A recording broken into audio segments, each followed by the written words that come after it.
Gracias, como siempre, por tu bondad, por tu fidelidad. Pedimos en esta hora tu ayuda y tu soporte. Permite que de mis labios hagan las palabras correctas. Señor, queremos ver qué nos trae tu palabra esta noche. Ayúdanos, Señor, a escuchar, a mirar, a ver y a entender. Todo esto te lo pedimos en el santo nombre de tu Hijo Jesucristo. Amén. Bien, hermanos, vamos a buscar nuestras Biblias. Hechos 17. Hechos capítulo 17. ¿A alguien le falta Biblia? Que quiera que le lleven una. Todos tienen Biblia, qué bueno. Hechos 17. Versículos, vamos a leer del versículo 16 al 34. Últimamente venía con un estudio de Jonás, pero debido a la ocasión, pues preferí intercalar esta prédica para entonces después continuar con los estudios de Jonás. Hechos capítulo 17, versículo 16.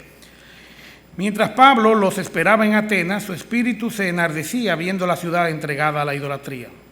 Así que discutía en la sinagoga con los judíos y piadosos, y en la plaza cada día con los que concurrían. Y algunos filósofos de los epicúreos y los estoicos disputaban con él. Y unos decían, ¿qué querrá decir este palabrero? Y otros, parece que es predicador de nuevos dioses, porque él les predicaba el evangelio de Jesús y de la resurrección. Y tomándole, le trajeron al Areópago, diciendo, ¿podremos saber qué es esta nueva enseñanza de que hablas? Pues traes a nuestros oídos cosas extrañas. Queremos, pues, saber qué quiere decir esto. Porque todos los atenienses y los extranjeros residentes allí en ninguna otra cosa se interesaban, sino en decir o en oír algo nuevo. Entonces Pablo, puesto en pie en medio del Areópago, dijo, varones atenienses, en todo observo que sois muy religiosos, porque pasando y mirando vuestros santuarios, hallé también un altar en el cual estaba esta inscripción, al Dios no conocido, a que vosotros adoráis, pues sin conocerle es quien yo os anuncio. El Dios que hizo el mundo y todas las cosas que en él hay, siendo Señor del cielo y de la tierra, no habita en templos hechos por manos humanas, ni es honrado por manos de hombres como si necesitase de algo, pues él es quien da a todos vida y aliento y todas las cosas. Y de una sangre ha hecho todo el linaje de los hombres, para que habiten sobre toda la faz de la tierra, y les ha prefijado el orden de los tiempos y los límites de su habitación, para que busquen a Dios y en alguna manera, palpando, puedan hallarle, aunque ciertamente no está lejos de cada uno de nosotros. Porque en él vivimos y nos movemos y somos, como algunos de vuestros propios poetas también han dicho, porque linaje suyo somos. Siendo pues linaje de Dios, no debemos pensar que la divinidad sea semejante a oro o plata o piedra, escultura de arte y de imaginación de hombres. Pero Dios, habiendo pasado por alto los tiempos de esta ignorancia, ahora manda a todos los hombres en todo lugar que se arrepientan, por cuanto ha establecido un día en el cual juzgará al mundo con justicia por aquel varón a quien designó, dando fe a todos con haberle levantado de los muertos.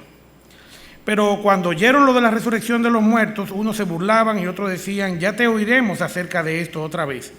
Y así Pablo salió de en medio de ellos. Mas algunos creyeron, juntándose con él, entre los cuales estaba Dionisio, el Areopagita, una mujer llamada Dámaris y otros con ellos.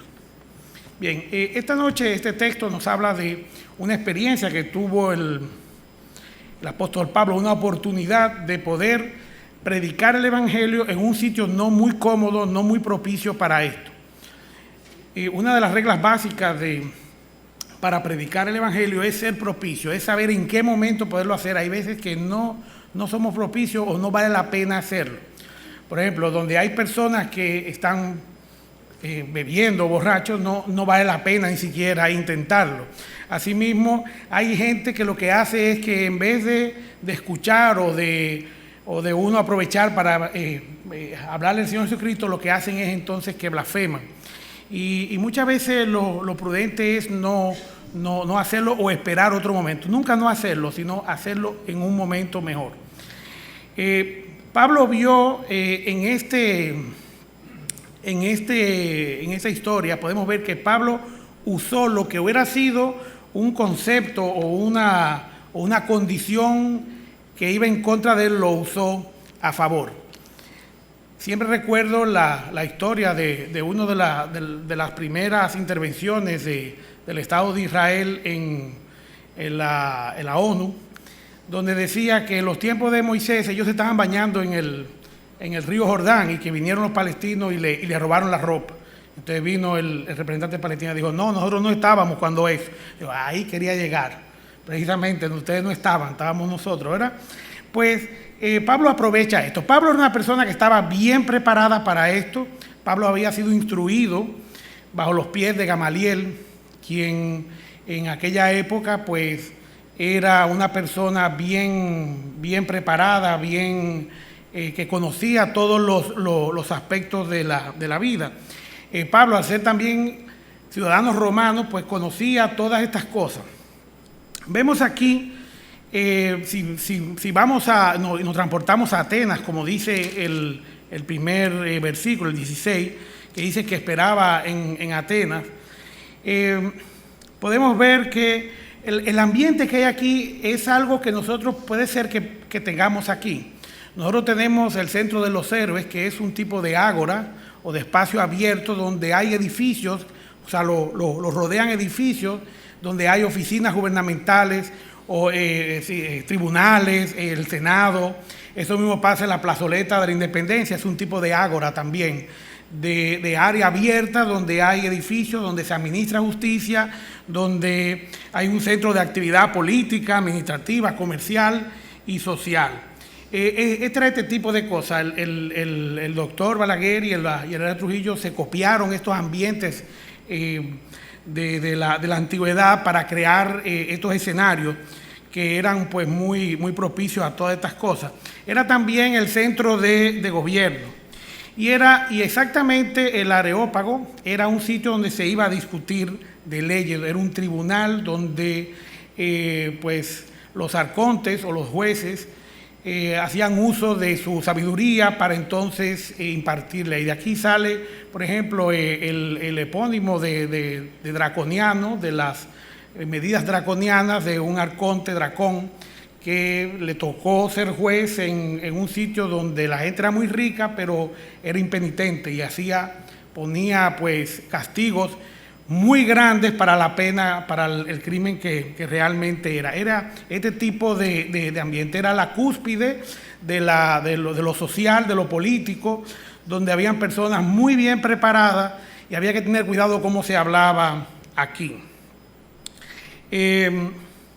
La flora y fauna de este ambiente que aquí había, vemos en los versículos 18 y 19, por ejemplo, el 18 dice los epicúreos y los estoicos.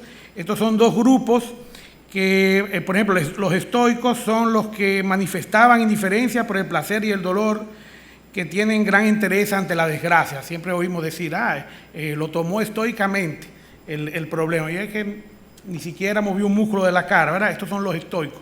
Eran muy disciplinados para esto, y los epicúreos eran los que hoy conocemos como los hedonistas, son personas que sí le dan importancia a lo que son los placeres de la vida. Estas personas, pues entonces ya de una vez se interesaron. En estos ambientes estaban ávidos de saber cosas nuevas.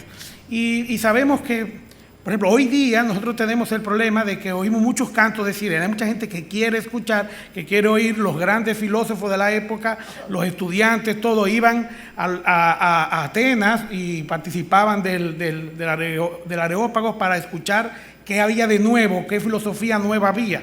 Y al oír a Pablo hablando, pues entonces alaron a Pablo. Esto es algo que no debe ser extraño para nosotros. Bíblicamente, la Biblia nos habla en varias ocasiones que los griegos, por ejemplo, había un grupo de griegos que quería hablar con el Señor Jesucristo, querían oír, ¿verdad? Y Pablo todo el tiempo dice que la salvación, primeramente los judíos y también los griegos, y que no hay diferencia para judíos, ni para griegos, ni para gentiles, ni nada de eso. Sabemos que los griegos pues en busca o apelando a lo que era la sofía o la sabiduría, querían saber para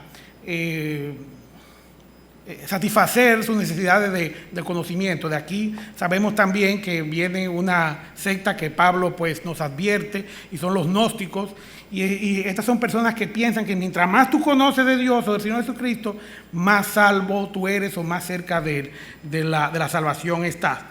Dice, por ejemplo, el versículo 19, y tomándole le trajeron al Areópago, diciendo, ¿podemos saber qué es esta nueva enseñanza de que habla? Pues traes a nuestros oídos cosas extrañas. Queremos pues saber qué quiere decir esto. Porque todos los atenienses, y aquí está, ¿verdad?, la explicación, porque todos los atenienses y los extranjeros residentes allí, en ninguna otra cosa se interesaban sino en decir algo nuevo. Y bueno, el apóstol Pablo aprovecha esto.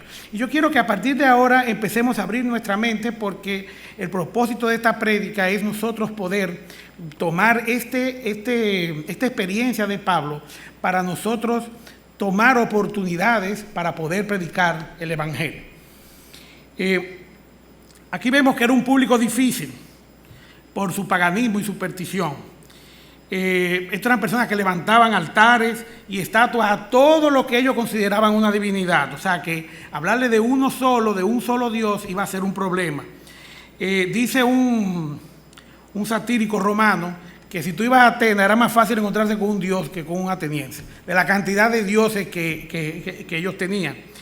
Y aquí entonces donde viene también los demagogos o las personas que manejaban bien la oratoria y estaban tomando el control de estos tribunales.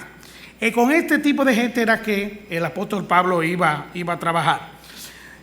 Con toda su sabiduría sabemos que en 1 Corintios dice que, 1 Corintios 1:21, pues ya que en la sabiduría de Dios el mundo no conoció a Dios mediante la sabiduría, agradó a Dios salvar a los creyentes por la locura de la predicación.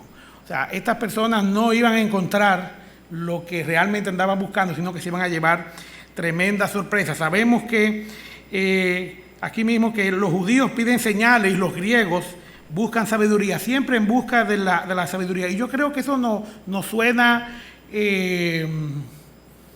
porque últimamente vemos que hay personas que están buscando, que quieren oír, y ahora vemos cualquier persona que se hace llamar cristiano y nos da, bueno, saben a veces hasta más versículos que nosotros.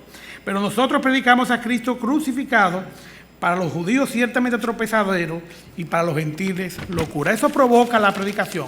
Y ese es el primer punto que tenemos que tener claro, que cuando predicamos podemos producir locura. Y por lo general esta locura pues puede ir en contra de nosotros. Vamos a ver un poquito más adelante lo que es una retirada estratégica cuando uno está predicando. Y el principal énfasis en este pasaje es que Pablo nos presenta en esta historia que el mundo es un perfecto auditorio de exprofesos, de gente incrédula, de gente que no cree. Y usar a favor un concepto contrario es algo que nosotros debemos de tener pendiente. A veces nos hacen preguntas capicúas. ¿Y qué tú crees de esto? ¿Y qué tú crees de aquello?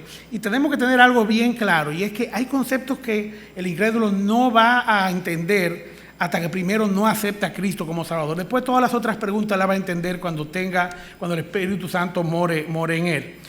El Dios no conocido. Este fue el ardid que usó Pablo. El Dios no conocido. Estas personas eran tan idólatras que por si acaso, por si se le había olvidado algún Dios, pues tenían ahí un sitio donde estaba el Dios no conocido para adorarlo. Hermanos, yo conozco tantas personas que adoran al Dios no conocido. Hay personas que realmente están buscando a Dios, pero no la quieren encontrar o no la encuentran, no están en el lugar indicado, no escuchan, no quieren buscar o no buscan la información que está aquí. Y siempre, pues vuelvo y les repito, este mensaje está dirigido para nosotros encontrar oportunidades para poder predicar el Evangelio en situaciones adversas. Dice el versículo 22, entonces Pablo, puesto en pie en medio del Areópago, dijo, varones atenienses, en todo observo que sois muy religiosos. Y esto es un piropo lo que Pablo le está tirando a esta gente. Porque pasando y mirando vuestro santuario, hallé también un altar en el cual estaba esta inscripción: al Dios no conocido, al que vosotros adoráis, pero pues sin conocerles, a quien yo os anuncio. Pablo de ninguna manera está aceptando a este Dios no conocido. No es lo mismo Alá, no es lo mismo el Dios de los indígenas que están en el Amazonas, que le tienen un nombre a X deidad. Ese no es Dios. Dios tiene un nombre que es santo y está bien identificado. No confundamos este pasaje aquí. Pablo no nos está dando licencia para decirle a los otros, bueno, ese es el Dios que tú crees, ese mismo es Dios, no hay problema. No, es el Dios de la Biblia que nosotros debemos de predicar. Y aquí, pues entonces, yo entiendo que para Pablo fue un deleite tener ya un auditorio reunido. O sea, esa oportunidad de estar ahí en el Areópago, pues entonces él estaba frente a un grupo de personas, listo, todo el mundo escuchando para él poder oír, y había que hacerlo bien.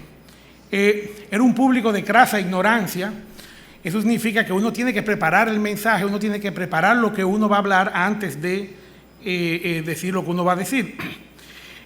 Fíjense que el apóstol Pablo aquí me llama mucho la atención, y es lo que más me ha llamado la atención de este pasaje, es que el apóstol Pablo en ningún momento comenzó con citas de la Escritura. Hay veces que si Pablo hubiera empezado hablando de la historia de Israel y de los judíos, entonces puede ser que empezara a mermar su público y la gente empezara a decir, bueno, este tipo, ya yo me sé esa historia, no me venga con ese cuento, y se va a ir. No, el apóstol Pablo buscó la manera de ir al meollo del asunto. Y aquí el meollo del asunto era el Dios no conocido. Introduce a Dios. Fíjense que no habla del Señor Jesucristo ni siquiera. Y es que a veces nosotros nos olvidamos de que Dios está ahí. Y Dios es el creador, y la gracia viene por Dios, por medio del Señor Jesucristo. Es más, es por medio del Señor Jesucristo que nosotros podemos llegar a Dios. La fórmula de la salvación por medio de Jesucristo es porque la santidad de Dios no resiste el pecado que nosotros tenemos, y Dios resuelve ese problema por medio de Jesucristo. O sea que el mismo apóstol Pablo en Romanos capítulo 1, dice que precisamente el principio de la incredulidad comienza cuando las personas empiezan negando la autoría de Dios de la creación. Y toda fe comienza con el conocimiento de Dios.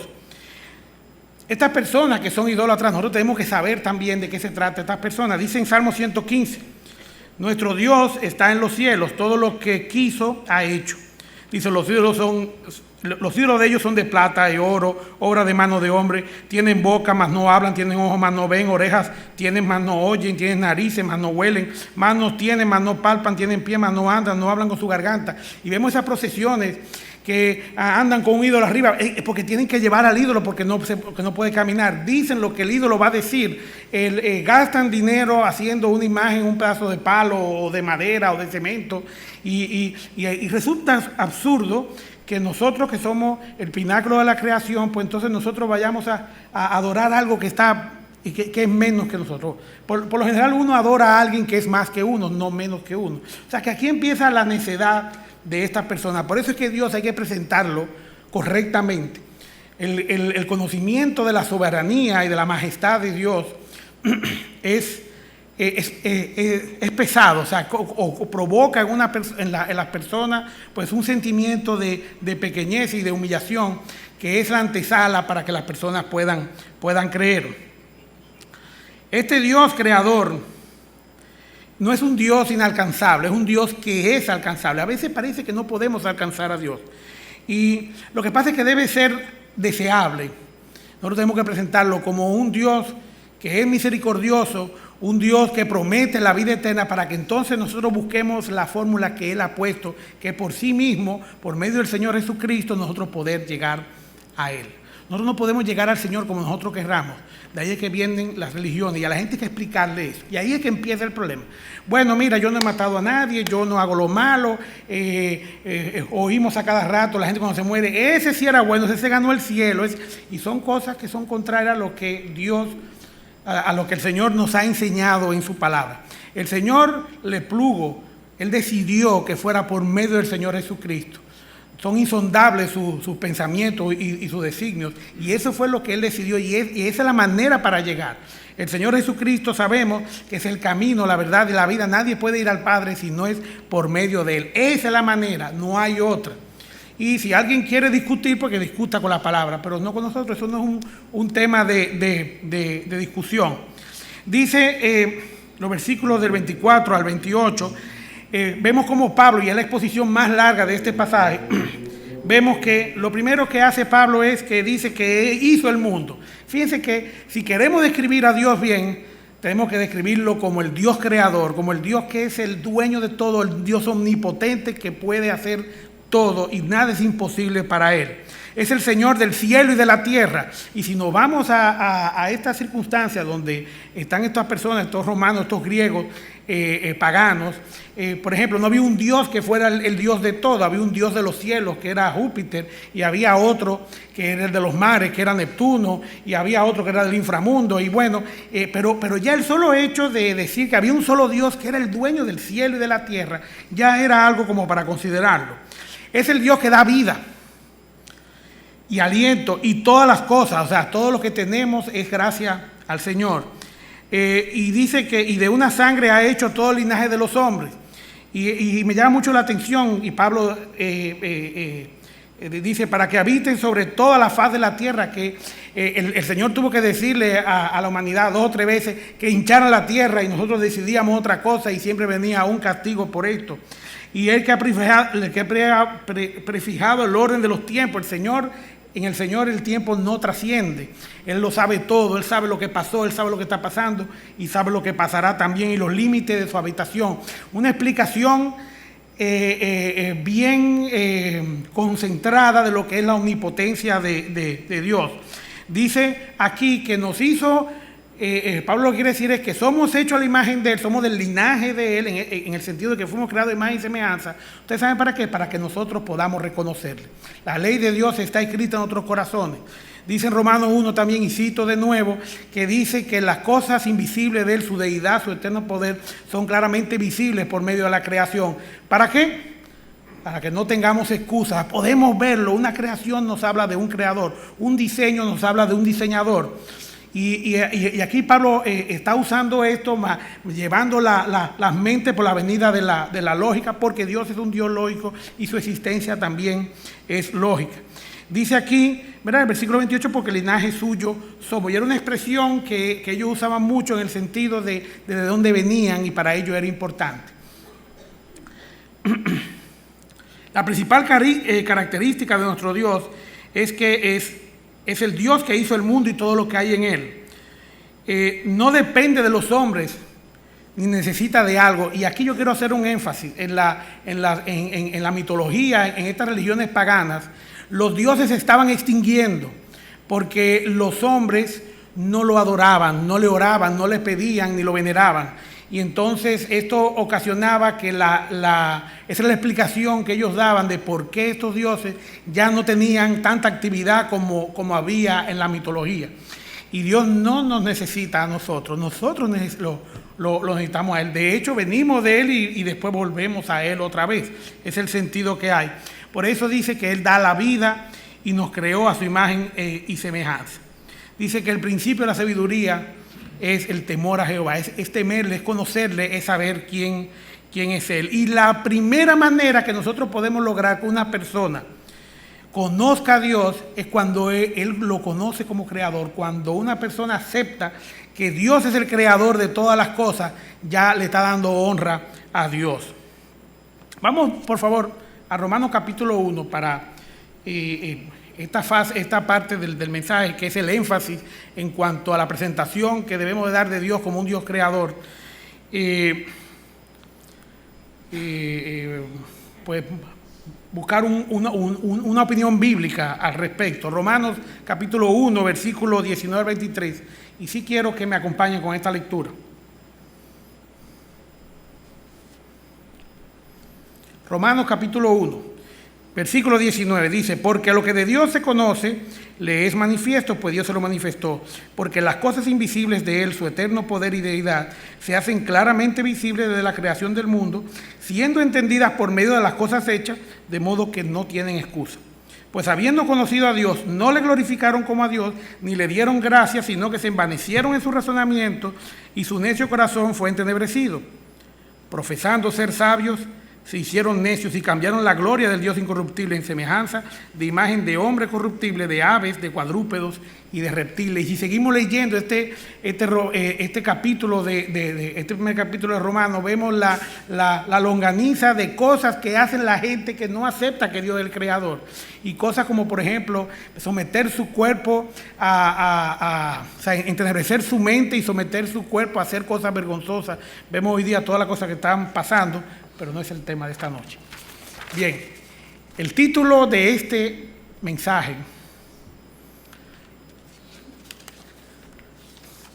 es un areópago navideño. Areópago navideño. Estamos ante la antesala de las Navidades. Y tenemos aquí un problema técnico, ¿verdad? Sabemos que el Señor Jesucristo no nació en la Navidad, como el mundo celebra la Navidad. Sabemos que es resultado, ya vestigios de fiestas paganas. Pero yo creo que todos estamos de acuerdo en alguna parte de que todos disfrutamos este momento. Y el nacimiento del Señor, la importancia del nacimiento del Señor es el comienzo de una promesa de salvación. Y yo creo que el año entero habría motivos para hacerlo. Pero ya que el mundo celebra la Navidad ahora en diciembre, personalmente, hermanos, yo veo esto una oportunidad como el Areópago. Es una oportunidad para hablarles a la gente del nacimiento del Señor Jesucristo y de una promesa cumplida. El hecho de que el Señor Jesucristo naciera era el cumplimiento, era el comienzo del cumplimiento. Pero no se preocupen, eso se había cumplido desde antes de la fundación del mundo. Siempre cito Apocalipsis 13:8 que dice: y al Cordero de Dios que se inmoló antes de la fundación del mundo. O sea, Él no había nacido y ya Él se había inmolado, ya Él había muerto en la cruz, porque Él es el Verbo y su palabra, con que Él dijera yo pago por ello, no hay problema, era suficiente, era como si Él lo hubiera hecho. En estas Navidades nosotros debemos de decirle a las personas que el Señor Jesucristo se humilló y vino a nacer para poder morir en una cruz por ti y por mí y pagar por nuestros pecados. ¿Por qué? Porque después que conocemos a Dios, pues entonces queremos llegar a Dios y tenemos que hacerlo por medio del Señor Jesucristo. El camino al Padre es el Señor Jesucristo. Dice que, y si nos vamos a este areópago, ¿verdad?, navideño, yo iría a Mateo capítulo 1, versículo 23, dice: he aquí una virgen concebirá y dará a luz un hijo y llamará su nombre Emmanuel, que traducido es Dios con nosotros. Ese Dios que es el creador, que ya reconocemos y que sabemos quién es, este Dios vino y se encarnó para poder pagar por nuestras deudas. El areópago navideño, así como para Pablo fue un escenario perfecto de exprofeso, nosotros también debemos aprovecharlo también como un escenario preparado para nosotros decir a los otros quién es el Señor Jesucristo. Dice 1 Corintios 9:20, y Pablo dice: me he hecho a los judíos como judíos para ganar a los judíos, a los que están sujetos a la ley, aunque yo no esté sujeto a la ley, como sujeto a la ley para ganar a los que están sujetos a la ley. O sea, si tenemos que ser judíos para ganar al judío, pues entonces aquí tenemos pues citando al mismo Pablo. Se celebra la Navidad, estamos celebrando la Navidad, cantamos villancicos aquí.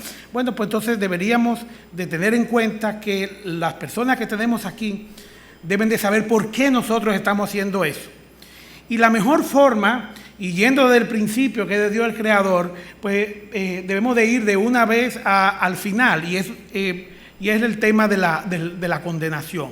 La artillería pesada del Evangelio está en explicar a la gente que se va a condenar y que hay una resurrección de los muertos, una que es para salvación y otra que es para condenación eterna. Ninguna predicación debe de faltar de esta artillería pesada.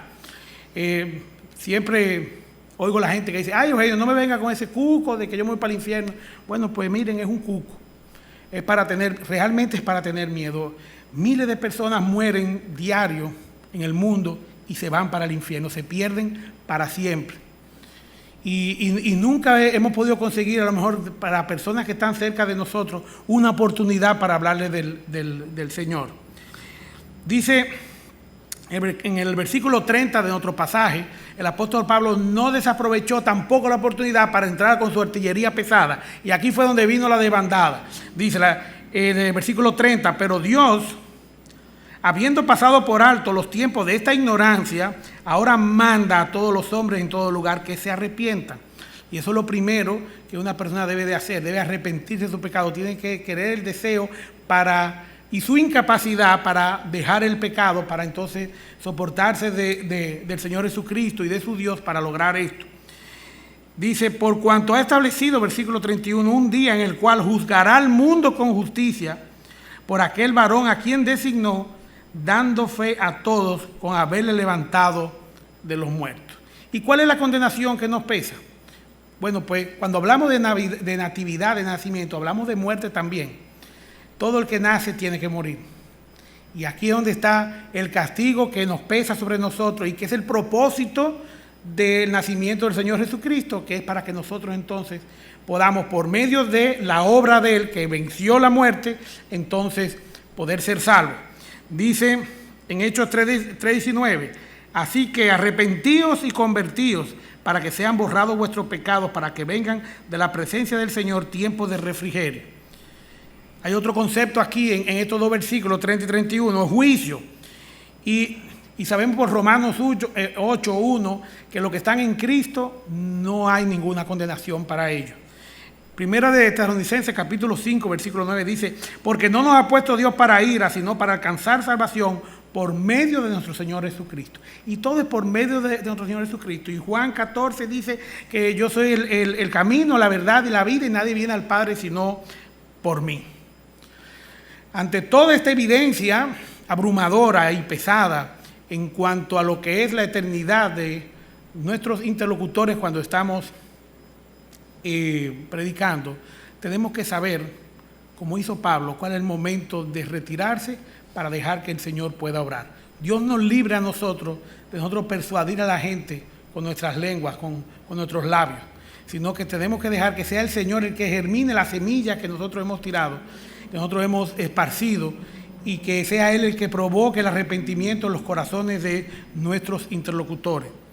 La retirada como táctica es una acción militar donde después que se usa la artillería pesada y se usa toda la fuerza, entonces para engañar al enemigo se retira para ver lo que va a hacer, para entonces poder rematar. Y sabemos que nosotros no somos los que rematamos. El Señor es que termina el trabajo. Y tenemos que darle paso a Él. A veces nos quedamos y el Señor, ya terminaste, déjame a mí ahora, ¿verdad? Y entonces interferimos. Hermanos, voy a terminar. La conclusión de este mensaje. El Dios de la Navidad es el Señor Jesucristo. En todo tiempo.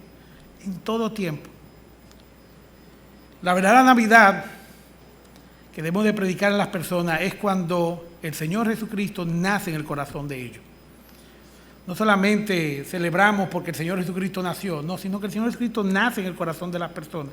Y eso es un privilegio cuando el Señor tiene misericordia de las personas.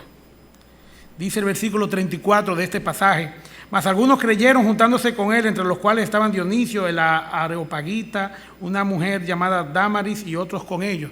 No sin antes hubo otro grupo que empezó a burlarse de ellos. Mira oye, no, pero el colmo, ahora vámonos de aquí que esto se está poniendo, ¿verdad? Pero dice, y es la segunda de las tres conclusiones, y es que la palabra de Dios nunca vuelve vacía.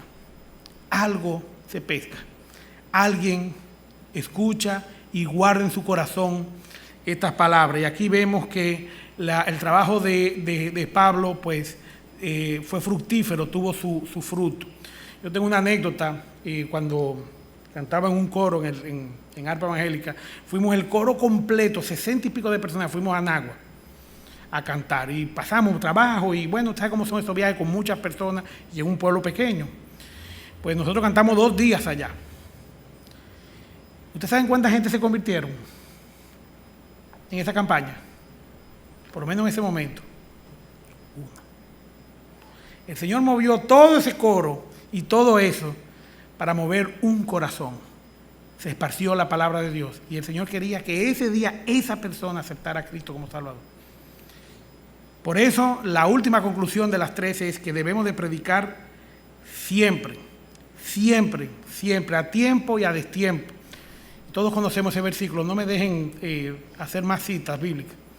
Siempre, todo el tiempo, si nosotros amamos a una persona, digámosle que el Señor Jesucristo nació, que el Señor Jesucristo vino, se humilló, dejó su trono para encarnarse, para poder morir, y naturalmente murió sacrificialmente, injustamente por nosotros, y hoy día tenemos esa salvación. Hagamos que el Señor Jesucristo nazca en el corazón de las personas. Hagamos de esta Navidad un aerópago navideño, una oportunidad, un auditorio. Cuando traigamos a las personas aquí el día de nuestra velada, aprovechemos esa oportunidad.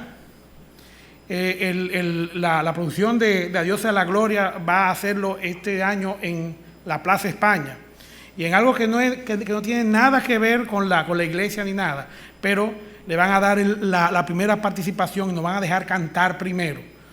Y nosotros vamos a usar esa Plaza España como un areópago. Vamos a tener un público cautivo para nosotros solos, nos van a escuchar.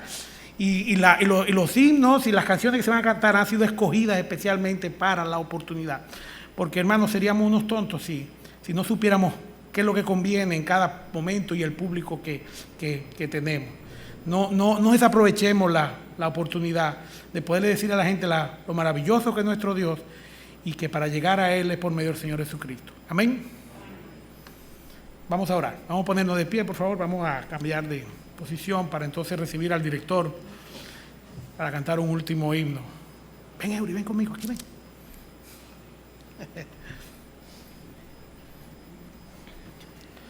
Bendito Dios, Padre nuestro, gracias, mi Dios, por nuestra iglesia local. Gracias porque de este púlpito tú nos permites predicar el Evangelio.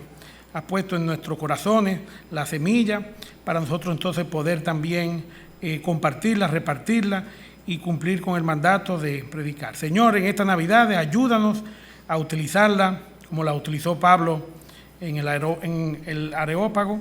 Permítenos, Señor, que podamos enseñarle ese rostro del Señor Jesucristo a todas las personas que no te conocen en esta Navidad. Oh mi Dios, perdona nuestro pecado, bendice nuestra iglesia local y despáchanos con bien a nuestras casas. Te lo pedimos en el nombre de Cristo Jesús. Amén. Amén.